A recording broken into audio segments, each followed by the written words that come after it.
Hello, hi, hey, welcome back to Trek Chat, a podcast brought to you by Trek on the Tube. I am your host, Sean, and today I am joined by two very special guests, a returning guest and old friend at this point, Trekkerprise. How you doing? I'm feeling very old, You're feeling but very old, I'm glad really? to be here. I'm glad to be back, and I'm glad to be considered as a friend too. And the new friend on the block, TrekLad. How you doing? Yeah, it's nice to be considered the new guy on the block. But as Trekkerprise told me in a chat, it's not going to be long before I'm jaded and tired of everything. So we'll see how it goes. But thank you very much for having me on the show, guys. Don't take Oh no, take you're everything welcome. granted what I said. Yeah, I was gonna say I'd like to know what's going on behind the scenes. You're telling him these horrible things about what the tricky community. We become all sour eventually. Is that it?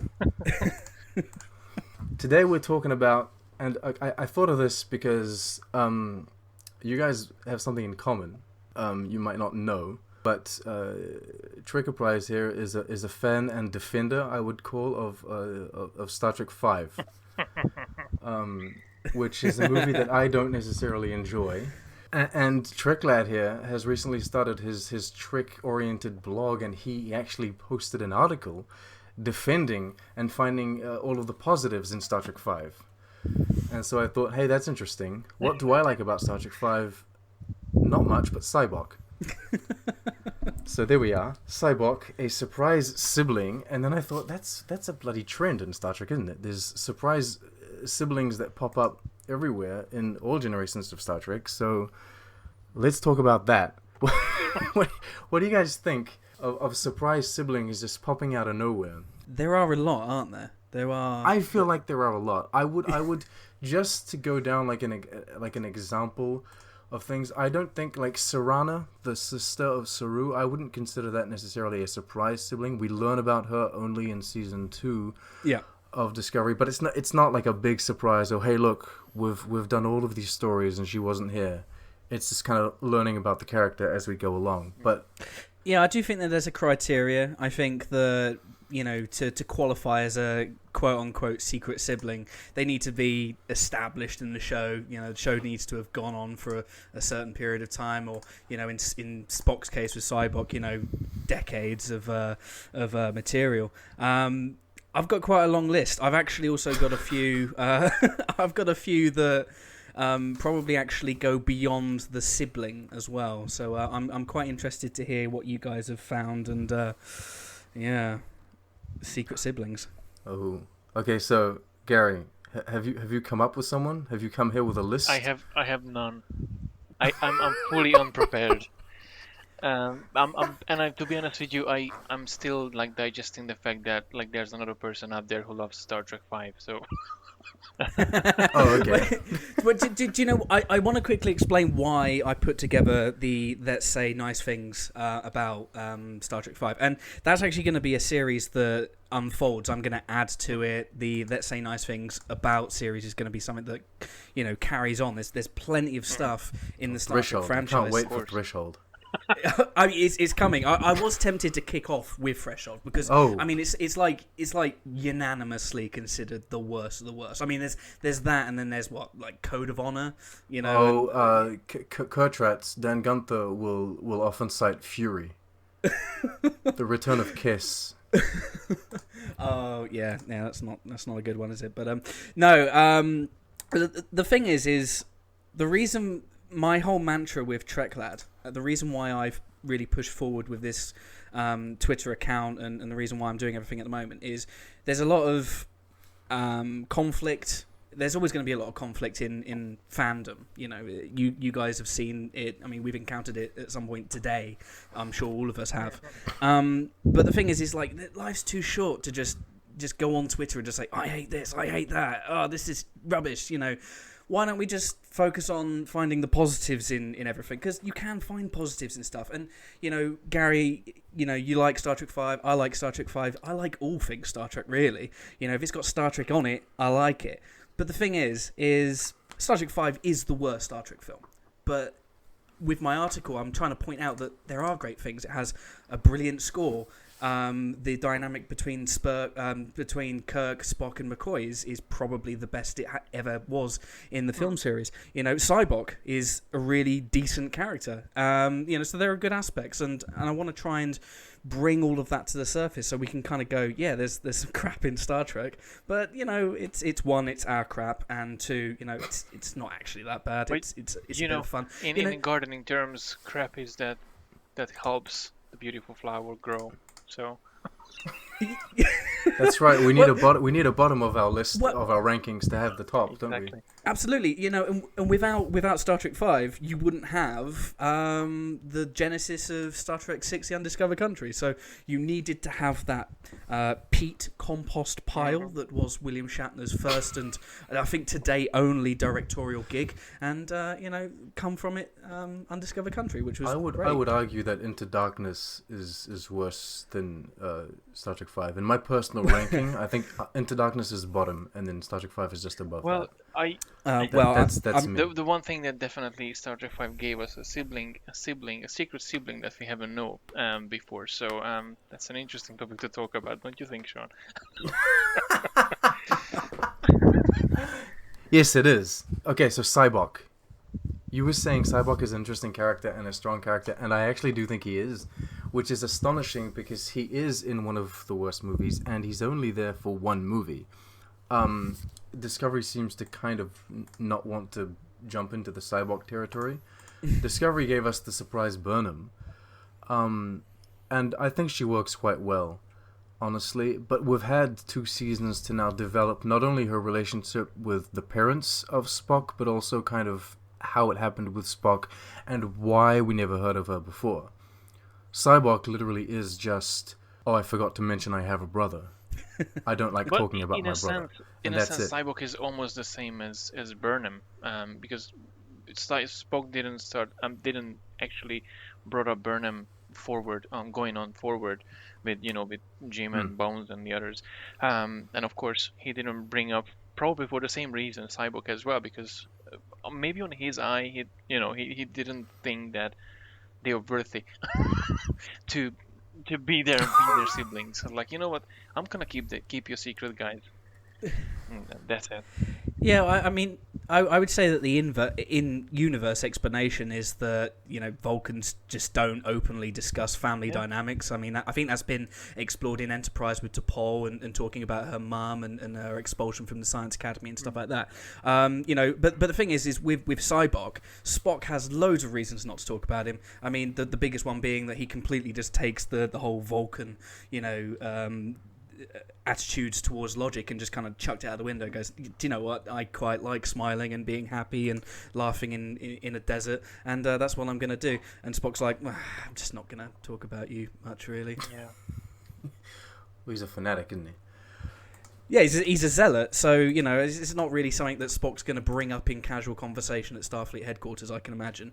And with Burnham, they're in universe now. We have her being essentially the first real Starfleet mutineer, the person responsible for the Battle of the Binary Stars. She, and now he doesn't want to talk about her because he's not allowed to. And maybe it might bring up some sad memories that he'll never see her again. Okay, so I wanted to talk about Kestra, the surprise Deanna Troi sibling. Which episode is that? Oh, it's I forget what it's called. Dark Page, I think it is.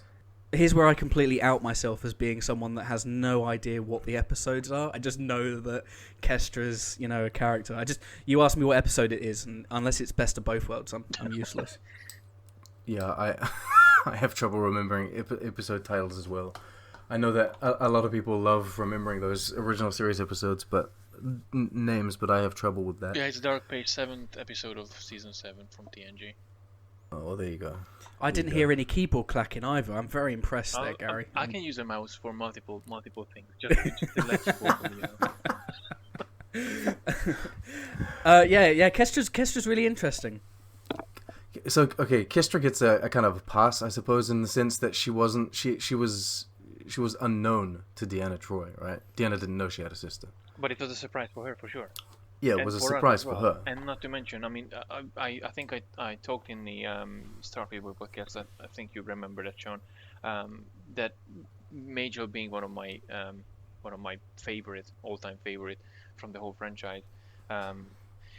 Getting to know that side of the story and then seeing her as well in that state, it's just absolutely a surprise, but it's a beautiful surprise in a sense that we got to see Major's, Laxana's other side as well, not the cheerful, happy, always hyperactive and trying to make Diana fall in love with someone.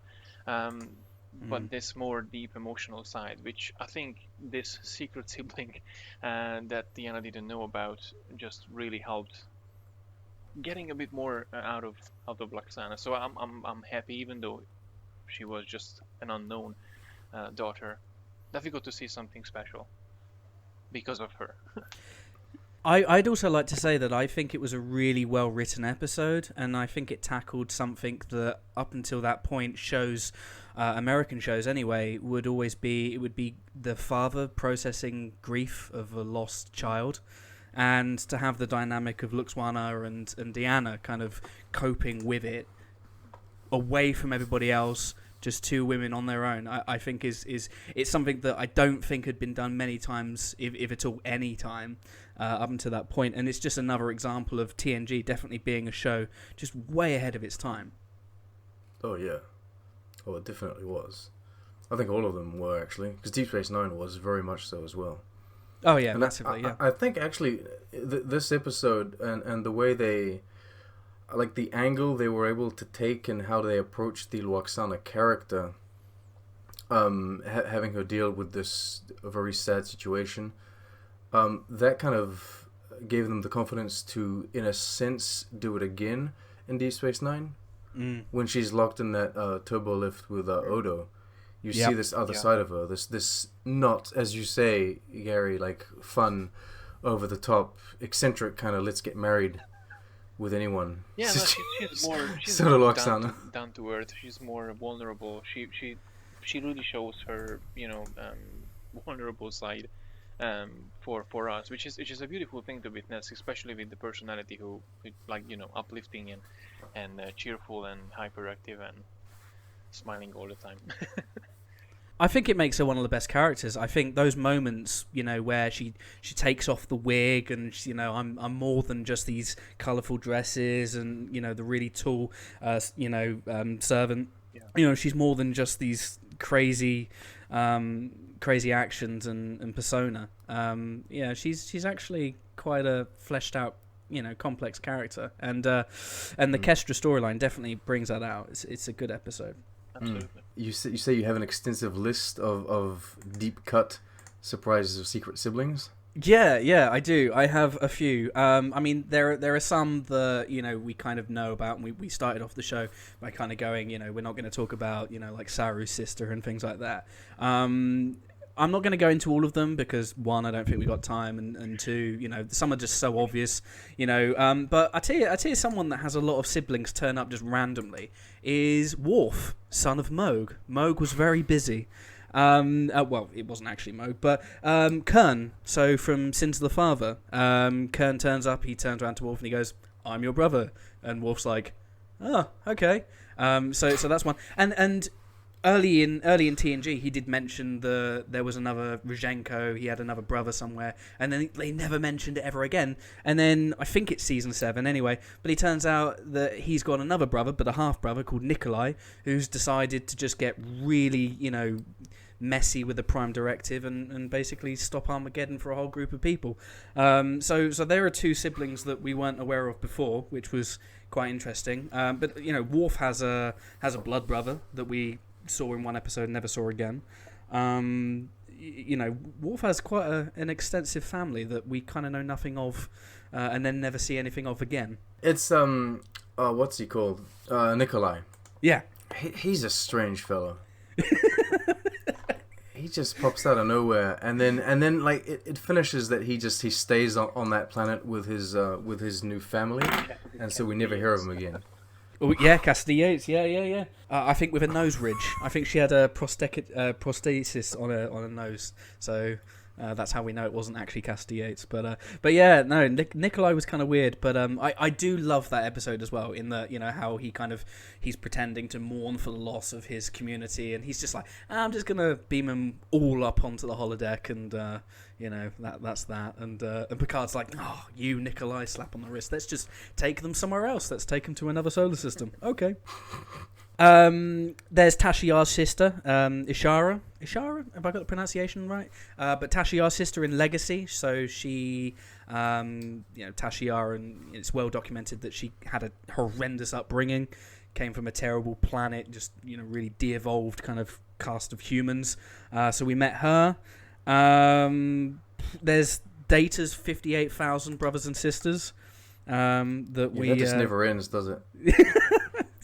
Just like if there's a Star Trek show that has Data in it, you have to introduce a new sibling. But yeah, might so not even be a rule at this point. Maybe just to just like any show. Maybe in Discovery, in the 33rd century or 31st century, there'll be a Data sibling that was long lost on some sort of desert planet. I mean, at this point, I think they're stretching the ability to bring him back. They'll probably just have to bring him back as human characters at this point. But, I mean, another good one, swapping over to... Well, let's stay with TNG. Obviously, I don't know... Here's a question for you guys. Does this count as a secret sibling? Thomas Riker. Funny you mentioned, because we were just talking about it as well in the other day. And this is an interesting one. I'm not sure if it comes to secret sibling, because it's technically the same person, but it's like a transporter accident. It's like it's. I'm not even sure. It's a tricky one. It's because of this character that I tweeted my clone question on Twitter. I was intrigued about how people felt about clones, because I feel like a clone in some sense, like you could take a clone of yourself as like a different person. And so the person is your best friend of some kind, if you want to be friends with the clone. But it could also be a sibling, in a sense. And what was I watching? I was watching some movie recently where the clone was much younger than the original, and so... Gemini Man. No. No? It wasn't Nemesis, and it wasn't Gemini Man. It was something completely different. And anyway, the clone was like the original was considering the clone his son, which I thought was a very interesting and intriguing way to go. I don't know, like I wouldn't interpret it that way, but I guess it depends on how they age and that kind of stuff. Yeah, I mean, I take the point that Thomas Riker is a little bit of a cop-out, but I mean, ultimately, when you kind of put the two together, essentially it's just a duplication, but it's more of a clone. But I think I was trying to go with the whole secret, kind of like, oh, hey, I've got a duplicate of myself now. I mean, can you imagine, like, the mind F, of meeting, like, another me? It'd just be like, oh, God, I can't deal with that. I've got a few more. I've got plenty more. But switching over to Enterprise. So there's a really well-known storyline that runs through most of Season 3 and a bit of Season 4, and that is actually Trip's sister, Elizabeth. So obviously, I don't know if it's like one of those kind of like scandalous reveals that they've got a sister. I mean, because you're not going to talk about your sister, on screen in an episode. That might happen off screen, but I just think that it was an element of Trip's character that was never explored or even mentioned at any point in any previous episodes, and all of a sudden, the episode, I think, what's it called? The Expanse, Season 2 finale, he's just like, where's my sister? Is she okay? And that kind of just becomes Trip's character for, most of Season 3. Yeah, you do make an interesting point with this, because that's definitely affected his life, his character, from that point going forward, and again, seeing that sort of shift in the character itself going forward, and how he was actually coping with this in the Delphic Expanse, and how he, because of this, got together and closer, not together but closer with T'Pol. Obviously that affected him dearly, because if he doesn't have this, probably they would never have ended up with T'Pol together. But again, that's a discussion for another day, I suppose. It is strange how it's like ultimately adding a sibling kind of out of the blue is just to it's not really to create a new character or to explore a new character. It really is just a tool to kind of go into a new direction with an already established character. That's the point of them No, ultimately. absolutely. And you think about it, like it would be too perfect and too like sterile in a sense if everyone just like doing their own stuff, and whoever dies in the show or whoever pops up in the show with nothing to do with the main characters, it would be a bit boring. And you need to have these twists when you have someone like, wow, I didn't know Data have a brother, or like, oh, I didn't know Data have another brother, or I didn't know that Deanna Troy had a sister that she never knew, or Worf had this sibling who we never knew about, or like what happened. And this, I think these elements definitely bring the character closer to you, and it can be more relatable as well, because it's not just like one single person, one single person, one single person. Like you get to know that there's a family behind those persons, not just characters. They are a group of people from families, which in a family show, because essentially Star Trek is supposed to be, in a sense, it's supposed to be a family show at one level. Okay, I'm not going to go into that argument because I know that could be a whole other different conversation too. But it's beautiful to have these.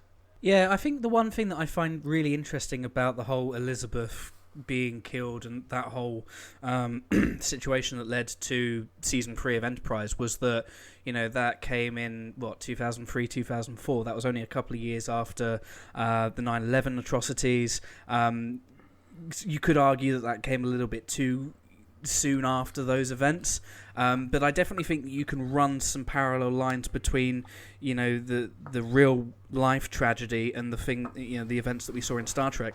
And I don't know anybody that lost anybody during that tragedy, but I would be very interested to know kind of what the thoughts and feelings were of people who were quite close to that, seeing those events depicted in Star Trek. And I wonder as well is if if the families of victims from 9/11 started gravitating more towards Trip because he essentially was a fictionalized personification of their grief at that point. But I'm probably going a little bit too deep here. But it's very interesting. It added a bit of a new dynamic to the Trip character, which I found quite interesting.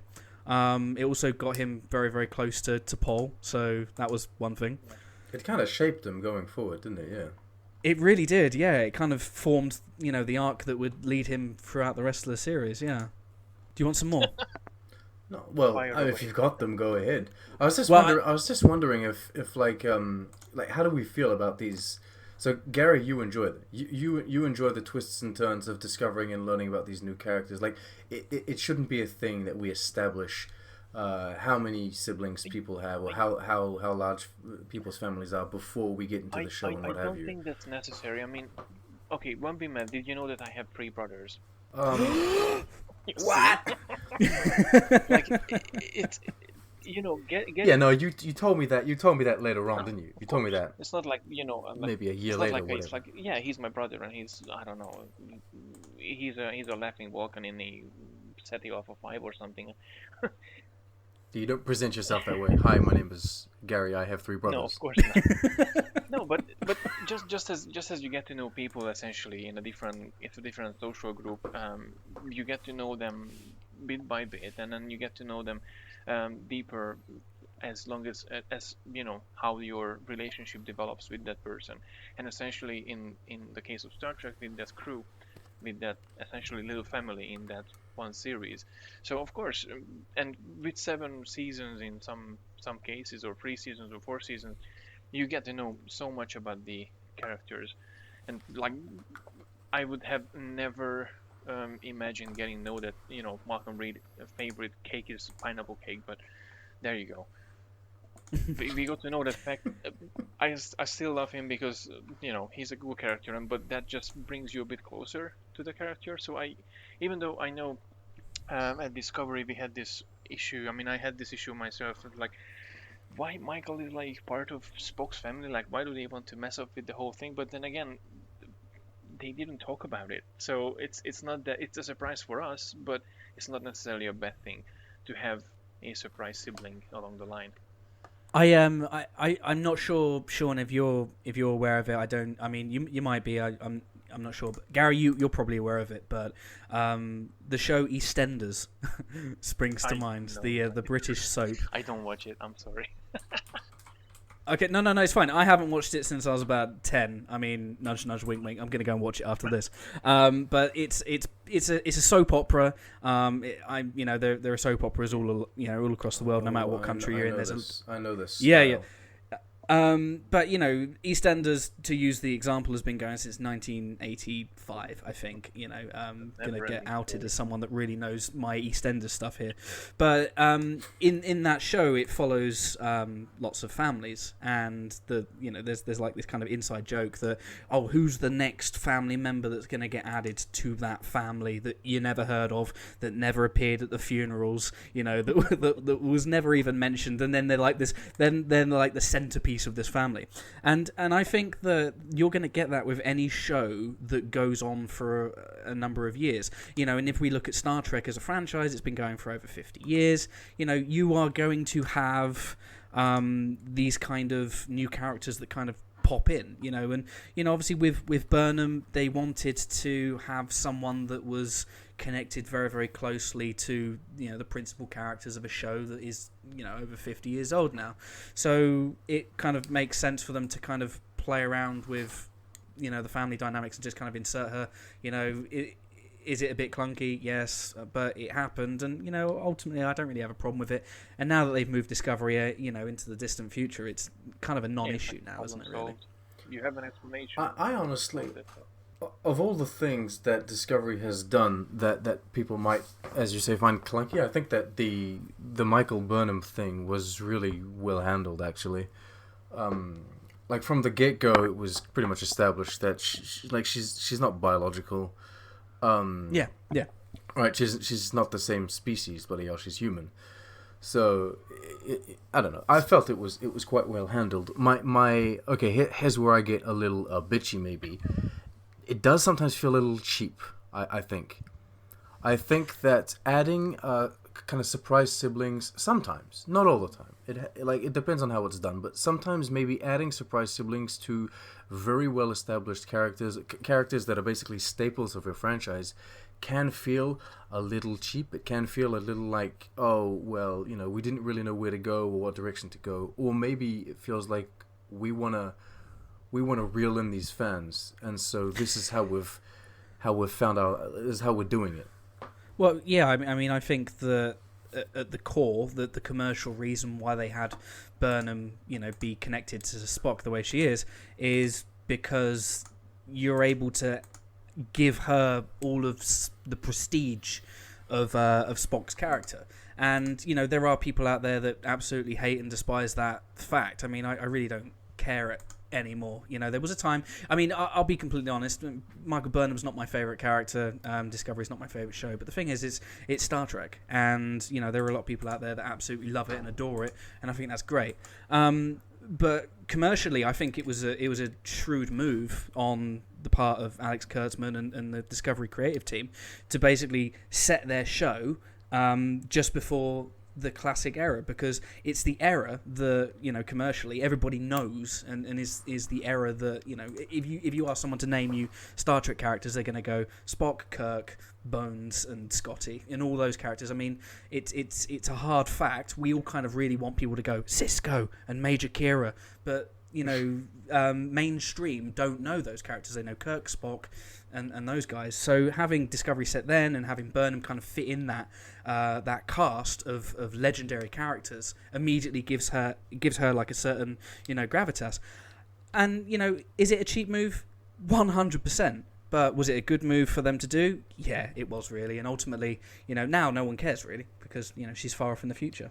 But the interesting what you said, because I think at one point we had a conversation with the guys about how the different shows basically connect with each other. I mean, the original series crew technically movie-wise, give the torch to TNG crew in Generations, and then you see this in DS9, the first episode, that Picard comes in and the Enterprise is there, so technically ties in the two show together, like, hey, we are still in the same universe but in a different place. And then Voyager starts off from DS9, which is again, we are moving from the already known places, and Discovery with this secret sibling fact, and Sarah being not crucial part but a part of season one as well, having that sort of connection. You're not watching something, clinically different, just basically a part of the story that connects somehow back to the core that you dearly care for and love. So it's cool in a sense, but of course one can argue if it was necessary or not. I don't mind Yeah. either. Yeah, it's kind of like they were damned if they did and they were damned if they didn't. Mm. Like, because I know that there are a lot of vocal critics of Discovery who say, oh well, they had Burnham be Spock's sister, and they had Pike on it, and they're just reaching for stuff to try and get the show up to to please the fanboys. Because those same people would have moaned at the show if it didn't have anything, and they were like, oh, it's too alien, it's too different from the Star Trek that we know. That was always going to be a criticism, but it would have been even more so if you weren't seeing characters like Pike and characters like Spock and Sarek in the show, so they kind of had to. But you make a really good point. The kind of connective tissue and the passing of the baton. I mean, it's almost a Trek tradition at this point. I was gonna say that's actually an interesting thing, because we talk about passing the torch. Like TOS, the original series, passed the torch to the Next Generation, and then we have this thing where the Next Generation kind of passes the torch to Deep Space Nine, which in turn also kind of passes the torch to Voyager. Enterprise was a bit different because no one could technically go onto their shows. So what they did is they worked that around. But we had a lot of connective tissue with Shran, being of course Jeffrey Combs, that kind of connective tissue. But I mean, in Enterprise, the guy that gets them underway is Zephram Cochrane, with James Cromwell making a cameo kind of return from First Contact. Yeah. So even then, you had some sort of connective tissue to a Trek that we knew. And also, some moment to give the diehards kind of like a moment to mark out. I mean, I will say that Voyager, when they realised that it was Quark who was passing that baton, they must have gone, what? Where's Cisco? No, I think Quark was a really good move. Everyone loves Quark. Yeah. But I was gonna say, it's strange because now that I think of it, in the sense like they put Discovery as this kind of prequel to the original series. You kind of had no one to pass the torch, so they took it.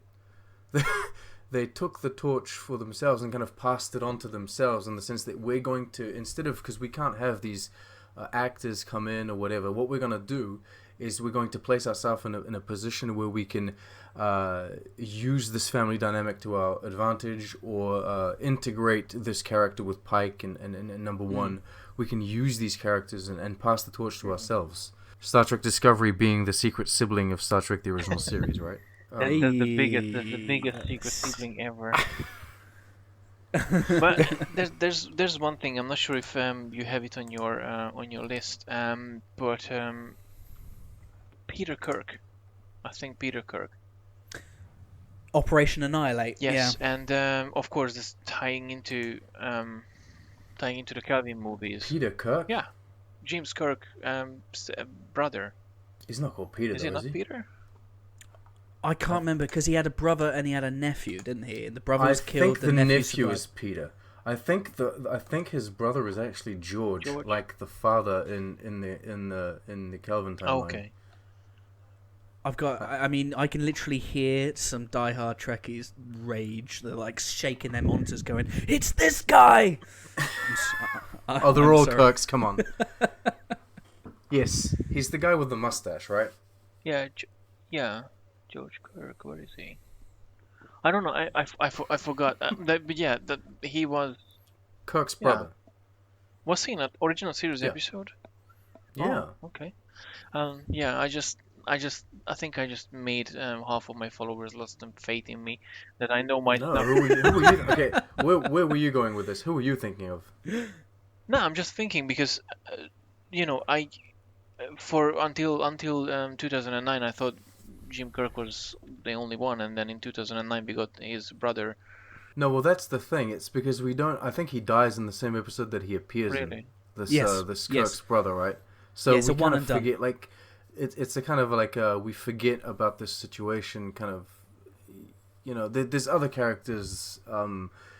Like you kind of forget about it, but then you're like, oh, well, they have 3 brothers or 3 sisters. But since we've only heard them mentioned once, and we've never seen them on screen. It's not. We don't make a big deal out of it, so we just kind of forget. I do think, with regards to Star Trek 2009, and I might be wrong here. Again, something else to make people shake their fists at me. But the first scene that you see young James Kirk and he's driving off in his dad's car or stepdad's car. He drives past this kid and he waves out and he screams, it's his name. And that name was actually overdubbed because that boy was supposed to be his brother in a deleted scene. But then in the final cut, they actually had that boy just be like just one of his friends that he just happens to drive past and doesn't give a lift to. But that was, from my understanding, in the original cut, supposed to be his brother. I remember that. Yes, I remember mention of that. There was supposed to be the same brother from the original series, but in the Kelvin time, but they changed his name to something else. Yeah, I don't know why. And then just made him, I don't know, maybe they didn't want to throw themselves into the... Here's the thing. If you know that James T. Kirk has a brother, and you know that you're potentially going to do multiple movies, maybe you don't want to... It might be limiting yourself to either choose an actor or place the character on Earth already, or whatever it is. So just have this person be a friend of Kirk's. And then you're kind of open to say, oh, well, his brother was, I don't know, you do a Klingon movie where an outpost gets attacked by Klingons and you can have his brother living on there. His brother always lived on the outpost or whatever it is, right? I kind of always had this really cool idea that the kid he drove past, if they're not having it be, his brother, it could be Gary Mitchell. He's driving past Gary Mitchell. He's like, "Hey, Gary!" And then Gary grows up and then listens to Starfleet, and then obviously you get the events from the classic episode. But I just think that they probably didn't want to book themselves into a corner, and just having it be a throwaway character and not a brother, and they probably thought it looked weird as well. The fact that he's driving past his brother at 158 miles an hour, listening to Sabotage on his future Nokia, and just kind of just driving past him. I'm not going to pick you up. I'm going to go and drive this car off a cliff. That's the smallest problem with that scene, I would think, having his brother there. With the scene, he leaps out of the car. I mean, can you imagine if his brother was in the car? It's like, oh no, rubbish. Oh no, Operation Annihilate all over again. I do think it's a bit cheap sometimes, but generally speaking, as you say, Gary, it is interesting. It adds, I suppose, a bit of excitement. Yeah, and a bit of depth to the character. Keeps you on your toes, I guess, to not know who's gonna pop up next. Can I talk about my least favourite secret sibling, which is, again, another cheat? No, but this one kind of I mean, the whole TrekLad mantra is I'm not supposed to talk about the stuff that I don't like, but... Sim doesn't count. No, I'm not going to talk about Sim. I'm actually going to talk about the augments from the Borderlands trilogy from Enterprise Season 4. So the mini-cons that we got. Now, essentially, it's a secret sibling because, we were led to believe that the only augments in space were on the Botany Bay. But no, there were more. There were loads more, actually. And this kind of... I actually like the Borderlands or the Mini-Khan trilogy. I mean, it's highly derivative. It's basically just a TV version of the Wrath of Khan with Archer. But, they basically just try and take Khan... And Britt Spiner. Yeah, absolutely, yeah. But they basically, and that's another secret sibling or secret relative as well. I can't remember. He's a Noonian, isn't he? He's a Soon, Noonian Soon. But yeah, the augments. Akin Sung, I think. Akin or Akin Sung, something like that. Yeah, something like that. It's another thing. But the augments, they basically just take Khan as the character and just boil him into this kind of TV quality baddie and stick him into a whole group of people, and I still liked it though. Okay, so you liked the episode arc, the 3-episode story that they did, but you don't like the fact that they shoehorn these new Khans, these new augments into it. Yeah, but the thing is I'm not kind of criticizing it constructively, because I don't know how you get around it. I mean, what do you do? Do you wake up some people from the Botany Bay, and don't wake up Khan, and then just let the Botany Bay continue to drift? I don't think you do. So you kind of have to have this new group, and the thing is, the eugenics wars is built into Star Trek lore now. Books have been written about it, so I guess having another group of augments is fine, but I just kind of like it's the way they're portrayed as just being one note. If you're an augment, you're Khan basically, and you're evil, and there's no redeeming qualities about you at all. So I kind of didn't like that. I like the events of the trilogy. I particularly like the middle one, Cold Station 12. I love that episode. I think it's really good. But yeah, just kind of just taking a classic villain and just sticking them in and going, oh yeah, they're Khan's brothers and sisters. Didn't you know? Yes, I see what you mean. I absolutely see what you mean. It's almost like they took the augments and kind of gave them, they kind of made them a race in Starfleet, in Star Trek. Sorry, and then they gave them the same treatment as how we did races before. Like all Klingons are like this, all Romulans are like this. So all augments are like this, right? Yeah, it's just real broad strokes, and if you're genetically modified, you're automatically bad. I mean, and we know that that's not true, because Julian Bashir is genetically altered and enhanced, and he's for the most part fine. He's a nice guy. Debatable. All right, here's my main event. Okay, Okay. Here's the ultimate secret sibling, other than the one that Gary mentioned earlier. The Anar from a late season 4 episode of Enterprise. The Anar is basically the secret siblings to the entire Andorian race. Yeah, I can agree with that. Yeah, they're just kind of like, oh yeah, so we've got Andoria. Yeah, they come from the north, and they're Actually, the Remans. Now that I think about it, to say, yeah. Oh, yeah, But they're a different species, yeah, right? Yeah. they're a different species, but it's kind of like, oh, by the way, Romulus has a sister planet on which there's this race of slaves. It's almost like the Remans. Zindi, because the Zindi is just a bunch of different races at the beginning. I mean, essentially, we're talking about multiple races, but they still belong to the same family of some sort.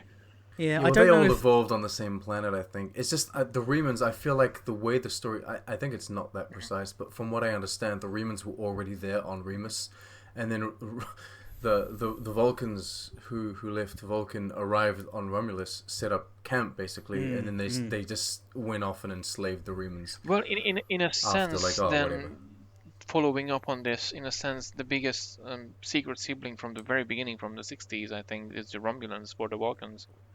That's true. That's That's true, actually. Yeah, I think that might be the ultimate. ultimate. Yeah. Gary wins. There you mystery solved. That's true, actually. I was honored to be here. That's Thank true, you very actually. much. Oh, okay. My job is Okay, done. so you get a mic drop and then you leave. Boom. We need to make a trophy and give it to Gary. No, please don't. Oh, okay. So what is it? Is it just like a Romulan and a Vulcan on a trophy? It's let's do it. Spock's head in one hand and Nero's hand in the other. Oh dear God.